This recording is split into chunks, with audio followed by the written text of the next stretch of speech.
Bonjour tout le monde, nous voici avec un beau soleil en ce jour du 31 octobre 2024. Après moult et moult tentatives de vouloir faire cette petite vidéo, je vous laisse en compagnie de Pic du Cagir dans les Pyrénées-Garonnaises. Et puis derrière, vous entendrez le son des petits agneaux, n'est-ce pas? On est en pleine nature, c'est trop beau. Et du coup, qu'est-ce que je voulais dire? Oui, ça fait plusieurs fois là que j'essaie de vous poster cette vidéo. J'arrêtais pas d'avoir des petits soucis, tout ça, donc ça me saoule un petit peu en parlant poliment. Et il y a les voitures qui passent aussi, oui, parce qu'il y a la petite route derrière quand même. Je suis quand même pas isolée du monde malgré cette belle vue que nous avons en face. Et comment dire que voilà, j'ai écrit un paragraphe sur l'amour inconditionnel par rapport à mon autobiographie. Et donc, je voulais vous le partager, tout simplement. Sachez tout de même que tout ce qui est écrit ne concerne que mon avis personnel par rapport à mes propres expériences de vie et que cela n'engage que moi. Si cela vous parle, bien, tant mieux, mais c'est surtout dans le souci de faire... enfin, je trouve ça complètement... je trouve ça méchant de faire espérer des choses à des personnes sous prétexte que... Et surtout au nom de l'amour. Allez, je vous le lis. L'amour inconditionnel. Voilà un sujet qui explose de jour en jour, comme d'autres, me direz-vous. Mais pour ma part, je vais vous donner mon avis sur la question de ce qu'est l'amour inconditionnel. Sachez tout de même que je me permets de donner mon avis par le simple fait d'avoir vécu personnellement les situations, autrement je ne me permets en aucun cas de donner mon opinion sur ce que je ne connais pas. Voici ce qu'est la définition de l'amour inconditionnel. L'amour inconditionnel, c'est l'amour sans condition, c'est-à-dire que l'on est capable d'aimer de façon constante une personne, quels que soient ses comportements, son état ou son apparence. En pratique, nous avons tendance à aimer de façon plutôt conditionnelle. Ça, c'est la définition qui a été donnée quand j'ai fait mes petites recherches. Et maintenant, je continue mon speech. Un amour sans condition aucune, mais finalement, qui est un amour dépourvu de toute condition, mis à part le fait que rien ni personne n'a la capacité de l'altérer. Je vous pose aussi cette question très importante à mon sens. Pourquoi aimer inconditionnellement ne serait réservé qu'aux êtres humains, puisque de toute évidence, nous sommes loin d'être les seuls êtres vivants sur Gaïa, la Terre, notre planète. Bien, je vous dirai que je ne suis pas d'accord avec cette définition. Pourquoi, me demanderez-vous? Eh bien, pour les raisons qui vont suivre, cela risque de vous paraître totalement utopiste, ahurissant, ou bien vous donner l'impression d'écouter une nouvelle de science-fiction. Je peux le concevoir et je l'entends. En ce cas, vous seriez, pour moi, dans une forme de jugement qui démontrera que vous n'êtes pas tant que ça dans l'ouverture d'esprit, de ce fait n'ayant pas l'esprit libre de toute forme de conditionnement. Je vous rassure tout de même, il m'est arrivé également d'avoir encore des écarts, et cela est normal par-dessus tout, humain. Donc je reviens à mon sujet de départ. Pour moi, l'amour inconditionnel ne se vit... Alors attendez, parce que je suis allée trop vite, pardon. Pour moi, l'amour inconditionnel ne se vit pas encore et ne s'expérimente pas entre deux humains. Ceci est totalement faux. Je dirais même, à bien y regarder de plus près, n'avez-vous pas cette impression qu'aujourd'hui cela est servi à toutes les sauces? Ce que je veux dire par là, que cela en devient presque manipulation pour que chacun d'entre nous soit toujours dans l'attente ou en quête d'un amour qui fait mal et non qui rend heureux. Car pour moi, si nous sommes en recherche d'un amour précis, et je sais de quoi je parle, je vous assure, et que nous ne le trouvons pas, comment être réellement heureux ou amoureux? Encore une fois, c'est une forme d'emprise à mon sens. Je vais vous expliquer ma vision de l'amour inconditionnel pour l'avoir vécu, avoir reçu en offrande. Oui, je confirme que l'amour inconditionnel existe bel et bien, mais pas du tout de la façon dont on l'entend, dont on le définit, dont on l'exprime, et encore moins de la façon dont on espère le vivre, le proclamer, le mériter. Cet amour-là est ineffable, rien ni personne ne peut arriver à le décrire, du moins avec les mots que nous employons ici-bas. Il ne s'explique pas, ne s'exprime pas, il se vit, tout simplement, se ressent. Je me permets une telle affirmation car je l'ai tout simplement reçue il y a fort longtemps. Mais je peux vous assurer que malgré les décennies écoulées, cela est ancré en mon être entier, c'est-à-dire dans la moindre particule de ma chair, de mon esprit, de mon âme. Bien évidemment, je ne suis absolument pas seule à connaître cet amour-là, et je trouve cela très important de le partager aujourd'hui. Je dirais que conscientiser ce qu'est réellement l'amour inconditionnel auprès d'autres personnes permettrait certainement une abondance justement de ce sentiment qui sera donc plus facile à partager, à en faire comprendre réellement le sens profond de sa nature originelle. Donc, avant de partir aussi loin, je souhaitais vous raconter mes expériences afin que vous compreniez mon avis durant. Pardon, excusez-moi, c'est le. Au bout de XX fois, excusez-moi, je reprends. Durant ma 6e année, j'ai eu un grave accident de la route percuté par un poids lourd. Le résultat fut 4 jours de coma, une fracture du crâne avec le tympan droit explosé. Des mois d'hospitalisation et par-dessus tout, réapprendre à marcher, réapprendre à vivre, ni plus ni moins. Durant ces 4 jours terrestres, j'ai rêvé mon accident, puis je me suis retrouvée dans le tunnel noir qui n'est autre que le néant ou l'espace infini. C'est comme on veut. Car lorsque nous sommes décorporés, la notion de temps et d'espace n'existe plus. Notre âme, notre essence originelle peut aller absolument partout où elle le désire, sans condition ni restriction aucune, avec d'infinies possibilités.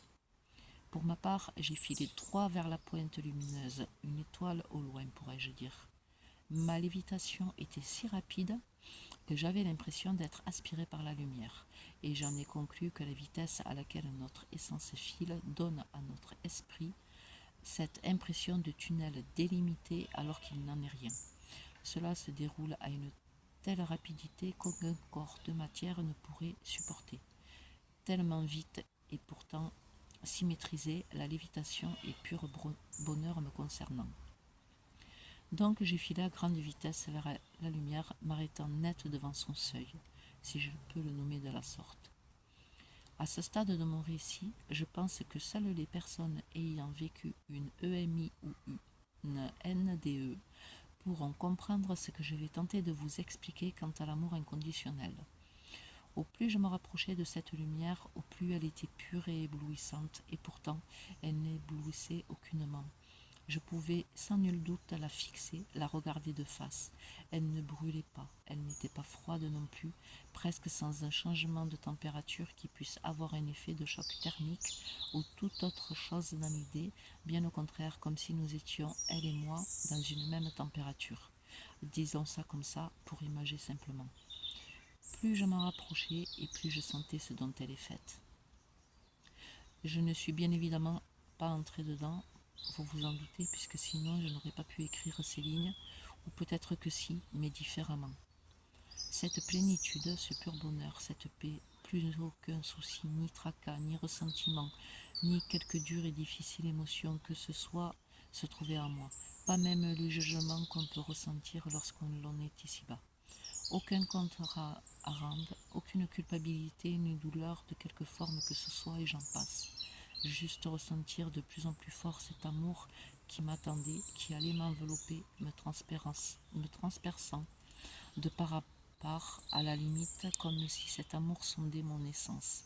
Mais il ne faisait pas que sonder, il m'envahit simplement, et paradoxalement je faisais la même chose. Un partage d'amour si pur et si fort, tellement fusionnel. Oui, les mots sont ceux-ci, fusionnel et inconditionnel. C'était tellement puissant, beau et pur, qu'ici sur terre, je n'ai jamais, absolument jamais retrouvé ou ressenti un tel amour ineffable avec qui que ce soit, à l'exception des animaux ou de la nature, qui sont les seuls à l'avoir en eux naturellement. Mais pour le ressentir venant de leur part, encore faut-il avoir cette sensibilité qui a été enlevée à l'humain au fil de l'histoire.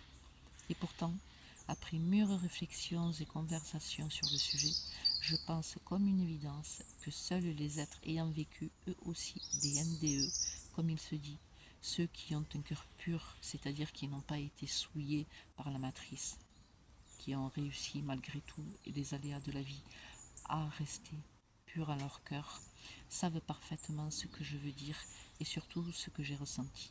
Il se peut éventuellement que nous tous qui avons vécu une telle expérience, que nous fassions partie de ces âmes incarnées, ayant un but bien plus grand et bien plus précis que nous le pensons. Que m'a enseigné cette expérience, me diriez-vous? Je vous répondrai que cela m'a principalement appris à être forte malgré la vie, cette école où tous les coups sont permis. Bien évidemment, ma psyché a toujours été la chose la plus importante me concernant, car si on vient à la perdre de quelque façon que ce soit, et ceci n'est que mon simple avis et n'engage que moi, nous nous perdons, pour ne pas dire que nous perdons la raison et sombrons dans la folie. Je peux dire que grâce à cette force qu'est la psyché, cela m'a permis de conserver cet amour en moi. Cela m'a même permis de le cultiver, de le partager, l'offrant parfois jusqu'à entrevoir la plus infime étincelle d'amour se trouvant dans chaque être ayant croisé ma route, tentant parfois de faire en sorte que cette étincelle se transforme en flamme, même si cela courait à l'échec, je ne démords pas. Car ne dit-on pas que l'espoir fait vivre, et l'espoir j'en ai à revendre, comme dirait le dicton. Dans la seule intention de savoir et ressentir l'amour en soi, pas forcément pour soi, car bien évidemment, comme tout à chacun, il m'est arrivé fort longtemps de ne pas arriver à m'aimer, par mon vécu, mais ceci est un autre paragraphe de ma vie. Je dirais que cet amour est simplement et purement en moi, indissociable de ma personne tout entière. J'affirme que c'est qui je suis, même si par moments il m'a porté préjudice. Il est tellement présent que toutes ces formes sont infinies et indéfinissables. De ce fait, je suis capable, et je vous l'assure, même humainement parlant, je suis capable de l'offrir à tout être sur cette planète et bien plus encore, sans vanité aucune, en toute humilité, pour juste le plaisir de le partager, de l'offrir. D'ailleurs, souvent je dis que ce que je fais, c'est avec le cœur, sinon je ne le fais pas. Pas même pour faire plaisir, je n'en vois nullement l'intérêt. Du moins me concernant, après me direz-vous, chacun voit midi à sa porte, bien j'ai mon midi et il est celui-ci. Paradoxalement, vous savez, par rapport à tout cet amour qui est en moi et les gens qui ont envie d'amour, je peux vous assurer une chose, c'est que tout cet amour fait peur. C'est incroyable parce que tout le monde, quand on entend les gens, on voudrait que tout le monde soit dans l'amour inconditionnel.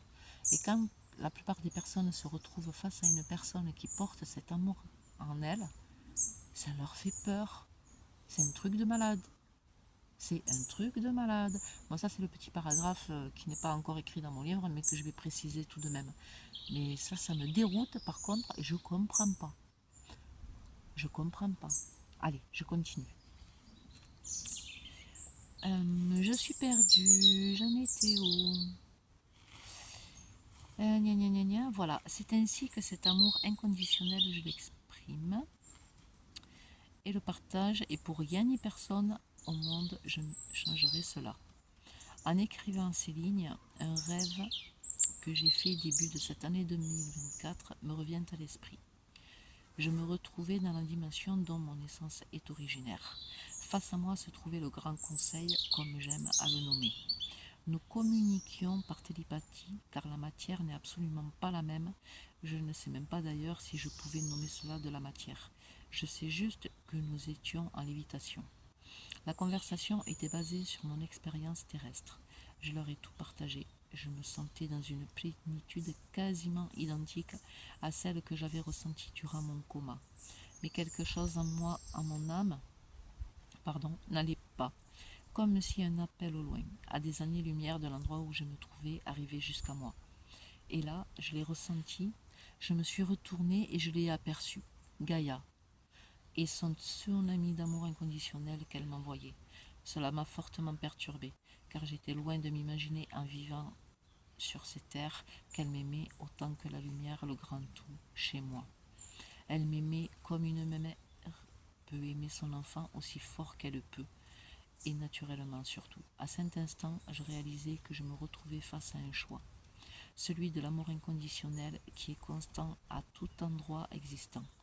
Endroit, oui, car cet amour ne provient que rarement des êtres humanoïdes à proprement parler, de moins pour ce que je l'ai vécu. Je ne dis pas qu'il n'y a pas d'amour de leur part, loin de là. Je dis juste que l'amour inconditionnel n'est autre qu'un amour qui nous laisse le libre arbitre de nos choix. Simplement, et le plus important à mon sens, est de respecter cet amour-là. Il n'y a qu'en le comprenant que nous pouvons continuer à s'en délecter sans pour autant en abuser. Puisque dans tous les cas, si l'on souhaite en abuser, croyez quand je vous dis qu'il vous est retiré. Donc ma décision, outre le fait que j'étais chez moi, rentrer à la maison. Pour sûr, car le grand conseil m'a nommé. Mon inconscient connaît donc mon identité, moi également, et cela me suffit, car je sais au plus profond de mon âme que lorsque je désirerai, je pourrai rentrer à la maison. Et pourtant j'ai voulu revenir, pour cette fois-ci partager en réelle conscience mon amour pour Gaïa. Le simple fait de partager cet amour avec elle me suffit. Je réalisais que Gaïa m'offrait bien plus dans le sens où cela est totalement différent, cependant avec tout autant d'intensité. Sur elle, il y a l'odorat, le toucher, la vue, le goût, l'ouïe, le vent, l'eau, la terre, le feu, le froid, la chaleur, le jour, la nuit, la pluie, le beau temps, les animaux de quelque espèce que ce soit, marins, terriens, aériens, et j'en passe. Il y a également la flore, toute la flore terrienne qui est juste magnifique. Tellement à dire, tellement. Également les différents paysages qui s'y trouvent, les différents massifs, tout ce qui s'ensuit bien évidemment. Je pourrais en décrire, mais je le garde pour plus tard. Puis ces capacités que le corps humain a malgré cette pesanteur, toutes celles qu'il a oubliées et qui sommeillent en chacun.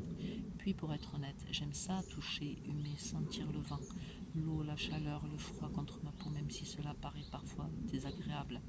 C'est ce qui fait que je me sens vivante. Je passe des heures à créer de mes mains. J'aime incarner dans la matière ce qui se trouve dans l'invisible ou dans d'autres dimensions, juste pour le partager malgré tout. J'aime également les animaux, les observer et remarquer qu'ils font de même quand certains ne viennent pas à ma rencontre. Toutes ces connexions subtiles sont tellement ineffables, elles aussi, que cela est pur plaisir quand on les vit pleinement.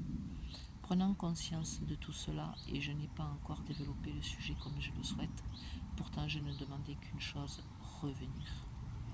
Une autre prise de conscience me vient à l'écriture de ces lignes. Je réalise finalement que l'amour inconditionnel... Attendez, j'ai perdu, je vais trop loin. Que l'amour inconditionnel peut être issu de l'univers, la lumière, le grand Dieu, suivant les croyances de chacun, mais également d'autres dimensions, de l'invisible, que sais-je encore. Tellement il y a de possibilités que nous ne prenons même pas la peine de nous en informer comme il se devrait. Le plus fou est que ce même amour inconditionnel que j'ai ressenti provient également de Gaïa, notre terre-mère, l'école de la vie la plus difficile qui soit. Depuis mon accident, je recherche désespérément cet amour afin de le partager. Cela m'a fait beaucoup souffrir car je n'ai pas pleinement vécu les amours tout autant différents qui existent ici-bas et que j'ai pu expérimenter également. J'espère aussi et suis également en recherche de la personne qui, bien évidemment, comme on dit, m'est destinée. Là, aujourd'hui, je lâche prise là-dessus parce que ce que ça m'a fait souffrir pensant l'avoir rencontré alors que pas du tout. Maintenant, je me laisse vivre moment présent. C'est pour ça que je le dis. Et peut-être qu'à ce moment-là, il se présentera à moi, je ne sais pas. Toutefois, à ces lignes, il y a cette prise de conscience. C'est en ce but précis que je souhaite partager mon expérience d'amour inconditionnel au maximum de personnes qui en prendront connaissance. Car je me dis que si toutes les personnes ayant vécu une NDE réalisent qu'elles portent en elles cet amour inconditionnel, elles ne seraient plus en recherche et auraient enfin la réponse de cette quête vaine. Comme pour toutes les personnes à la recherche inlassable de cet amour ineffable. Je ne dis pas qu'il faut que vous alliez dans le coma ou faire des NDE pour savoir de quoi il s'agit. Il ne faut pas pousser mamie dans les orties non plus. Je me dis que si un maximum de personnes ayant vécu les EMI arrivaient à se retrouver dans le sens à entrer en contact, cela pourrait permettre de nous reconnaître, voire de nous retrouver. Voyez-vous ce que je veux dire par là? Le simple fait de nous relier les uns aux autres, de quelque façon que ce soit, et grâce aux moyens que nous avons aujourd'hui, car si nous avons réellement connaissance et conscientisons cette émotion pure tant que convoitée, que ne devrions-nous pas tout naturellement et simplement faire en sorte de la diffuser au maximum? Alors à ce moment-là précis, les mots qui sont sur Gaïa disparaîtront-ils? Peut-être, certainement. Je l'espère et y crois. Je me plais à le croire d'ailleurs.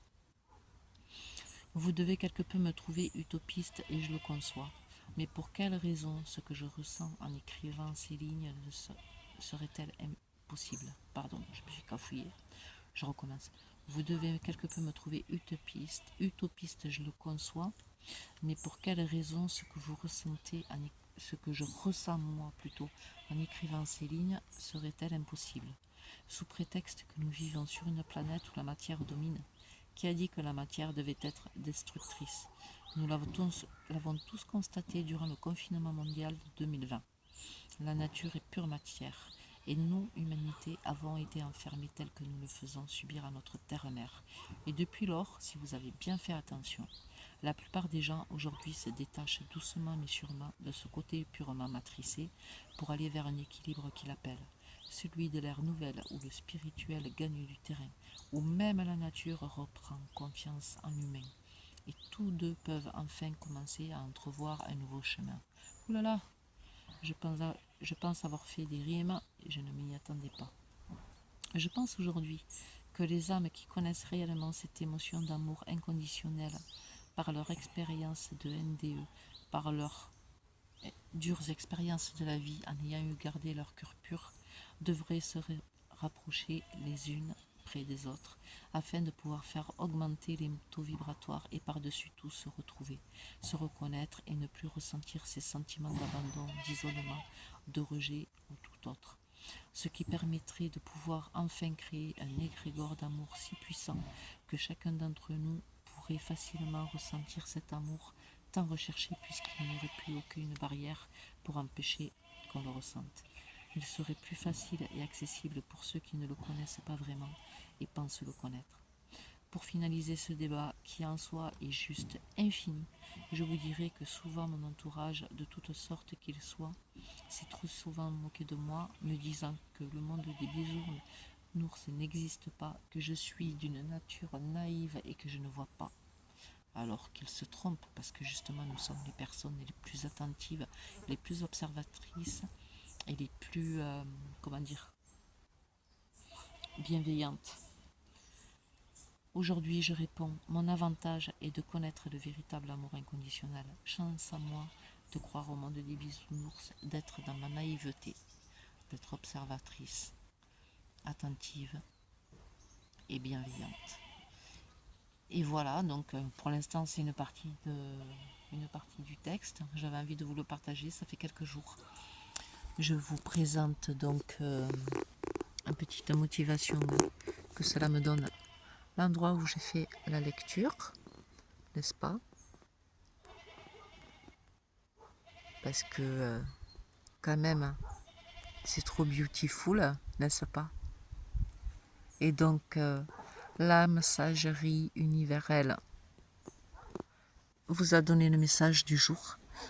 Enfin, le message, plutôt la lecture, à vous de voir.